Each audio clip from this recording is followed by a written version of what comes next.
14 రాష్ట్రాల పేర్లు చెప్తే టైం అయిపోతుంది కానీ ఊరికే మధ్యకు చెప్తాను. యూపీ, మహారాష్ట్ర, ఎంపీ, గుజరాత్ ఇవన్నిటిలో కూడా ఉన్నాం అధ్యక్ష. కాబట్టి ఈ స్ట్రెంగ్త్ని చూసన్నా కొంచెం కన్సిడరేషన్ చేస్తే బాగుంటుందేమో అనేది మా యొక్క అభిప్రాయం అధ్యక్ష.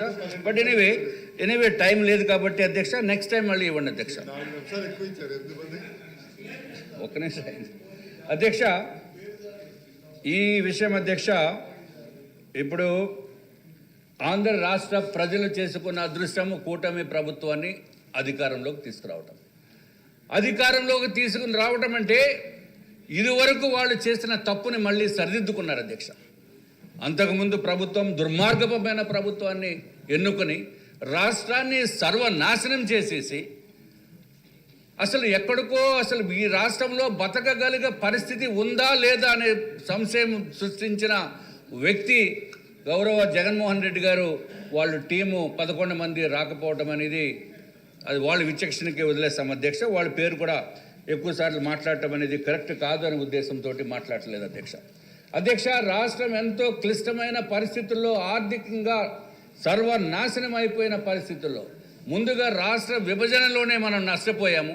అయిన తర్వాత మళ్ళీ చంద్రబాబు నాయుడు గారు ఎంతో కష్టపడి ఒక స్టేజ్కి తీసుకుని రావడం జరిగింది అధ్యక్ష రాష్ట్రాన్ని. తర్వాత వైకుంఠపాళిలో ఒక పాము ఉంటుంది అధ్యక్ష, పెద్ద పాము. అక్కడ పైకి 99 దగ్గరికి వెళ్ళేటప్పటికి మింగేస్తుంది అధ్యక్ష.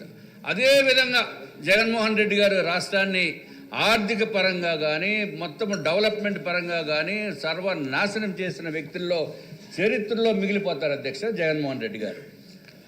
అధ్యక్ష, ఇంత ఆర్థిక పరిస్థితుల్లో ఇబ్బందుల్లో ఉన్నప్పటికీ కూడా గౌరవ ముఖ్యమంత్రి గారికి ఉన్నది ఏంటంటే అది తెలుసు అధ్యక్ష. ఇందాక మా మిత్రులు కూడా చెప్పారు, ఒక క్రైసిస్ నుంచి ఆపర్చునిటీ తీసుకురావటం, ఒక క్రైసిస్ నుంచి కూడా ఆపర్చునిటీ సృష్టించటానికి ఆయనకున్న అనుభవము, నేర్పరితనము, విజన్ అధ్యక్ష. అట్లాగే ఈరోజు అధ్యక్ష మనం 2025-26 బడ్జెట్లో ఈ 5 ఇయర్స్లో కూడా లాస్ట్ 5 ఇయర్స్లో అధ్యక్ష నీతి ఆయోగ్ కూడా చెప్పింది ఈ రాష్ట్రాన్ని సర్వనాశనం చేసేసింది లాస్ట్ గవర్నమెంట్ అని చెప్పి అధ్యక్ష. ఇటువంటి పరిస్థితుల్లో కూడా మనం బడ్జెట్ మొత్తము 3,22,000 కోట్ల రూపాయలకి మనం కేటాయించుకోవటము, దాంట్లో రెవెన్యూ రిసిప్ట్స్ 2,17,000 కోట్ల అధ్యక్ష సుమారు. దీంట్లో అధ్యక్ష ముఖ్యంగా ఈ ఫిగర్స్లోకి నేను వెళ్ళదలుచుకోలేదు. కేంద్ర ప్రభుత్వము సెంట్రల్ ట్యాక్సెస్ నుంచి, గ్రాంట్ ఇన్ ఎయిడ్స్ నుంచి 89,850 కోట్ల రూపాయలు వస్తుంది అధ్యక్ష. I'm repeating 89,850 crores. మన స్టేట్ రెవెన్యూ 1,09,006 కోట్లు మాత్రమే అధ్యక్ష. అలాగే నాన్ ట్యాక్స్ రెవెన్యూ ఇవన్నీ కలిపితే అధ్యక్ష మనకు వచ్చే రెవెన్యూ 1,28,125 కోట్ల అధ్యక్ష.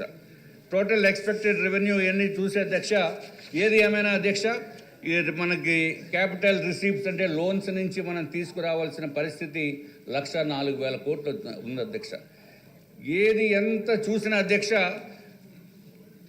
ఈ బడ్జెట్లో కూడా ఇన్ని ఇబ్బందుల్లో ఉన్నప్పటికీ కూడా అధ్యక్ష గౌరవ ముఖ్యమంత్రి గారు అట్లాగే మన పయ్యావుల కేశవల్ గారు ఈ క్యాపిటల్ ఎక్స్పెండిచర్కి 40,635 కోట్ల రూపాయలు కేటాయించడం జరిగింది అధ్యక్ష. That is a good sign అధ్యక్ష. అట్లాగే ఎడ్యుకేషన్కి అధ్యక్ష 31,806 కోట్ల రూపాయలు అంటే చిన్న విషయం కాదు అధ్యక్ష. అట్లాగే హెల్త్ ఆరోగ్య శాఖ మంత్రి గారు ఉన్నారు, 19,265 కోట్లు కేటాయించారు అధ్యక్ష. ఎప్పుడు కూడా విద్యా వ్యవస్థని ప్రక్షాళన చేయవలసిన అవసరం ఉంది ఇప్పుడు. ఎందుకంటే అధ్యక్ష ఇది ప్రక్షాళన చేయగలిగే సమర్థత ఉన్న వ్యక్తి నారా లోకేష్ గారు అధ్యక్ష. డెఫినెట్గా ఆయన ఈ పాడుపడిపోయిన పరిస్థితి నుంచి మంచి పరిస్థితి తీసుకొచ్చే ఆయనకి అవకాశం ఉంది అధ్యక్ష. ఆయనకు ఒక అద్భుతమైన అవకాశం. తప్పనిసరిగా నెక్స్ట్ జనరేషన్లో వచ్చే పిల్లలందరూ కూడా నారా లోకేష్ గారిని గుర్తుపెట్టుకునే విధంగా వారు చేస్తారు అధ్యక్ష.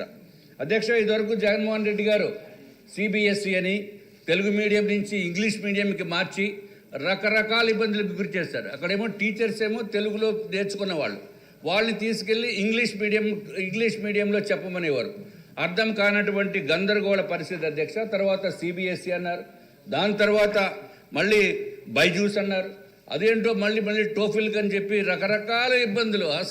అసలు జగన్మోహన్ రెడ్డి గారు హయాంలో సృష్టించిన అరాచకము దారుణమైన అరాచకం అధ్యక్ష. ఇది ఆర్థికపరమైన అరాచకం కాదు, కానీ దారుణమైన ఎడ్యుకేషనే మనకు ఆఖరికి మిగిలేదు అధ్యక్ష. ప్రతి ఒక్కరికి డబ్బు సంపాదించవచ్చు, తర్వాత డబ్బు పోవచ్చు, బిజినెస్లు చేయొచ్చు, బిజినెస్లు పోవచ్చు అధ్యక్ష, కానీ పర్మనెంట్గా ఉండేది విద్య అధ్యక్ష. విద్య ఒకటే మనకి తోడుగా ఉంటుంది, జీవితాంతం కూడా అది ఒక్కటే మనతో పాటు ఉంటుంది అధ్యక్ష. కాబట్టి విద్యకి హయ్యెస్ట్ ప్రయారిటీ ఇచ్చి ఇన్ని వేల కోట్ల రూపాయలు కేటాయించడం అనేది we should really appreciate it. అట్లాగే అధ్యక్ష, విద్యలో కూడా ఒక క్రమశిక్షణ కలిగిన విద్య ఉండేటట్టు చూడాలి అధ్యక్ష. ఫిజికల్ ఎడ్యుకేషన్ ఉండాలి, మోరల్ ఎడ్యుకేషన్ మరీ దారుణంగా పడిపోయిన పరిస్థితులు ఉన్నాయి అధ్యక్ష. ఎంతసేపు సెల్ ఫోన్స్లో పెట్టుకొని 10th క్లాస్ స్టూడెంట్స్ కూడా రకరకాల ఇబ్బందులకి గురయ్యి, అమ్మాయిలతోటి ఇబ్బందులకు గురయ్యి, అబ్బాయిలు చాలా చెప్పడానికి ఇబ్బందికరమైన పరిస్థితుల్లో ఉన్నాయి అధ్యక్ష. So moral education is the need of the hour అని చెప్పి తమరి ద్వారా నేను తెలియజేసుకుంటున్నాను అధ్యక్ష. అట్లాగే కూడా యోగా అనేది కూడా ఉండాలి, అది కూడా ఉండేటట్టు చూడవలసిన అవసరం ఉంది అధ్యక్ష. ఎప్పుడు కూడా మనం ఒకసారి గుర్తుపెట్టుకోవాల్సిన పాత చరిత్ర ఏంటంటే అధ్యక్ష, ఇది వరకు ఏదైతే ఢిల్లీలో ఆప్ అనే పార్టీ 2 సార్లు గెలిచారు అధ్యక్ష. ఎందుకు గెలిచారంటే వాళ్ళు అద్భుతంగా 2 times కూడా, ఫస్ట్ టైము సెకండ్ టైం కూడా ఏదైతే ఎడ్యుకేషన్ గురించి, హెల్త్ గురించి ప్రాముఖ్యతను ఇచ్చి చేశారో అప్పటి వరకు బాగానే ఉంది అధ్యక్ష. తర్వాత జగన్మోహన్ రెడ్డి గారు మోడల్ తీసుకున్నారు. ఎప్పుడైతే జగన్మోహన్ రెడ్డి గారు మోడల్ అంటే మీకు తెలిసిందే కదా అధ్యక్ష, ఎక్సైజ్ కుంభకోణాలు, రకరకాల కుంభకోణాలు, అలాగే ప్యాలెస్. మన జగన్మోహన్ రెడ్డి గారు అయితే ఇక్కడ ఋషికొండ ప్యాలెస్ పెట్టారు, ఆయనేమో శేష్ మహల్ అని ఇంకో ప్యాలెస్ పెట్టారు, దాంతో మొత్తం పోయారు అధ్యక్ష. జగన్మోహన్ రెడ్డి గారిని ఎవరైనా సరే ఆదర్శంగా కనుక తీసుకుంటే వాళ్ళు సర్వనాశనం అయిపోవటము, అంధకారంలోకి పోవటము, అధికారం కోల్పోవటం అనేది ఖాయం అధ్యక్ష. దీన్ని బట్టి అర్థం చేసుకోవాల్సింది వాళ్ళ తాలూకా ఎమ్మెల్యేస్, ఎమ్మెల్సీస్ కూడా అర్థం చేసుకోవాల్సిన అవసరం ఉంది. మా జగన్మోహన్ రెడ్డి రోల్ మోడల్ అంటే అది జరగదు అధ్యక్ష. ఎందుకంటే ఆయన్ని చూసి ప్రభుత్వాలే కూలిపోయినాయి, ఆయన మోడల్ చూసి. మనం ఎంత అధ్యక్ష వాళ్ళు. కాబట్టి మిగిలిన వాళ్ళు వైఎస్ఆర్సీపీలో ఉన్న ఎమ్మెల్యేస్కి, ఎమ్మెల్సీస్కి మీరు ఎవరైతే జగన్మోహన్ రెడ్డి గారిని అభిమానిస్తున్నారో వారందరికీ కూడా నేను తెలియజేసుకుంటుంది ఏంటంటే, మీరు అభిమానాన్ని మార్చుకోకపోతే ఇదే విధంగా జరుగుతుందని చెప్పి తెలియజేసుకుంటున్నాం అధ్యక్ష. ఏదైతే గవర్నమెంట్ స్కూల్స్లో అధ్యక్ష మనం ప్లే గ్రౌండ్స్ ఇంప్రూవ్ చేయవలసిన అవసరం ఉంది, మనము అట్రాక్ట్ చేసే విధంగా మనం చేయవలసిన అవసరం ఉంది అధ్యక్ష. అట్లాగే స్కూల్కి కొన్ని స్కూల్స్కి ప్రహరీ గోడలు లేవు అధ్యక్ష. అట్లాగే అప్పుడప్పుడు టీచర్స్కి కూడా ట్రైనింగ్ ఇస్తే బాగుంటుంది అధ్యక్ష. ఏదైతే ప్రైవేట్ స్కూల్స్లో అయితే మనకి ప్లే గ్రౌండ్స్ కూడా ఉండనటువంటి పరిస్థితి ఉంది అధ్యక్ష. కిక్కిరిసిన రూమ్స్లో పిల్లల్ని కూరేసి చెబుతున్న పరిస్థితి ఉంది అధ్యక్ష. ఇప్పుడు దీంట్లో అందరూ ఆలోచించవలసిన అవసరం ఉంది అధ్యక్ష. I'm not trying to criticise, neither comment or do anything, but I just want to make a mention so that the people and the public ఇప్పుడున్న ఆర్థిక పరిస్థితిని దృష్ట్యా, ఇంత అప్పుల్లో కూరిపోయిన పరిస్థితిని దృష్ట్యా, ఎందుకంటే మనం ఎలక్షన్స్కి ముందు వెళ్ళేటప్పుడు మనకి ఇంత దారుణమైన అప్పులు ఉన్నాయనే పరిస్థితి మనకు తెలియదు.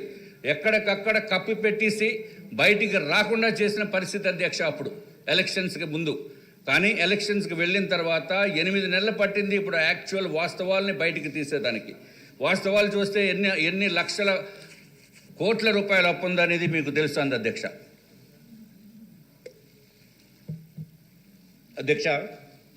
దీంట్లో తల్లికి వందనం 15,000 రూపాయలు, ప్రతి ఒక్క పిల్లవాడికి 15,000 రూపాయలు, కుటుంబంలో ఎంతమంది ఉంటే అంతమందికి ఇద్దామనేది. That's very fantastic gesture from the government, no doubt about it. But at the same time అధ్యక్ష, మా యొక్క సజెషన్, ఫస్ట్ పిల్లవాడికి ప్రైవేట్ స్కూల్ అయినా సరే, గవర్నమెంట్ స్కూల్ అయినా సరే ఇవ్వచ్చు. మిగిలిన పిల్లలకి 2 పిల్లలు ఉంటే 2, 3 ఉంటే 3, గవర్నమెంట్ స్కూల్కి వెళ్ళిన వారికి అది అప్లై చేసేటట్టు కనుక ఉంటే అధ్యక్ష, ఆర్థికంగా ఎవరైతే మనం డబ్బులు ఇస్తున్నామో, తల్లికి ఇస్తున్నామో, వాళ్ళు ఏం చేస్తున్నారంటే ఈ డబ్బుతో పాటు ఇంకా కొంత డబ్బు అప్పు చేసి ప్రైవేట్ స్కూల్స్లో చేర్పించే పరిస్థితి ఉంది అధ్యక్ష.